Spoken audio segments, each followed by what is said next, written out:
Australia's spy agency is investigating claims that a Chinese spy ring tried to install an agent in federal parliament. Yeah, the explosive allegation was made by a man seeking protection who claims to be a former Chinese operative.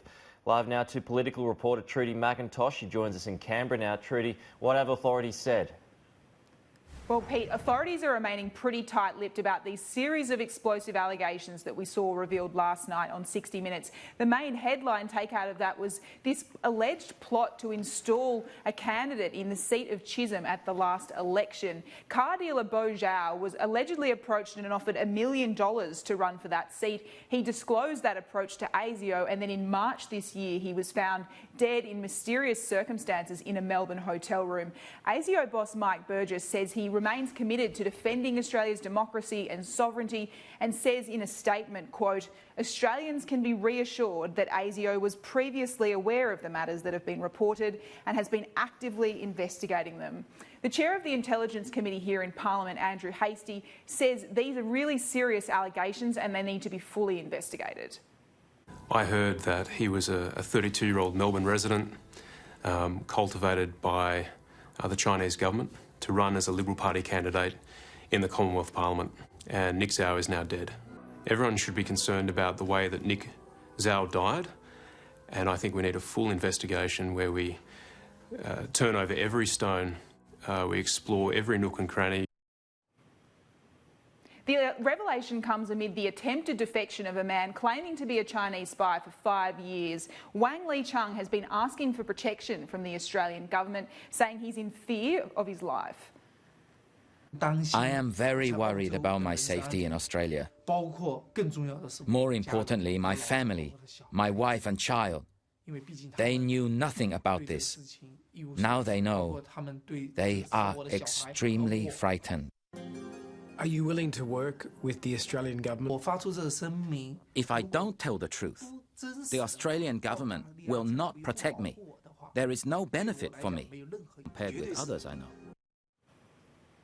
Authorities are seeking to verify his claims, as China says he is simply a fraudster. Yeah, well, interesting to see. I'm sure Australia's spy agencies and all agencies involved will take their time on this one. Trudy, more immediately, the government is still trying to convince the crossbenchers to repeal the Medivac laws and pass its so-called union-busting bill. That's right. It's going to be a busy final sitting fortnight here in Canberra. One of the main priorities for the government, it has been for quite some time now, is the repeal of the Medivac laws. It looks like they may be getting a little closer. We heard from key independent Senator Jackie Lambie yesterday. She will meet with the Prime Minister today. She's seeking a series of amendments when it comes to this bill that would allow asylum seekers to come to Australia for medical treatment. Oh, look, there has been a lot of toing and froing from both officers and between advisors and myself and Pete, and I'm sure that we're not far off it. So, you know, just a few more days, I guess. It's just some face-to-face meetings, and we'll see how we go from there. So does that mean you're leaning towards supporting that repeal? I think what you'll find with the Medivac, it may not look like it does today.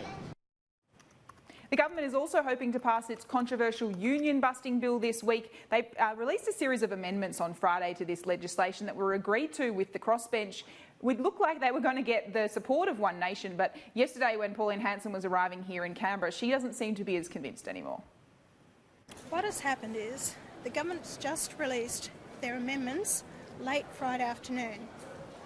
I asked them to release them a week ago, and I have an undertaking with the unions and the members of the unions to give them a fair hearing. But as with all of these things in the Senate, until the government sees the numbers on the floor of the Parliament, it can hardly be sure that it's got the crossbench support.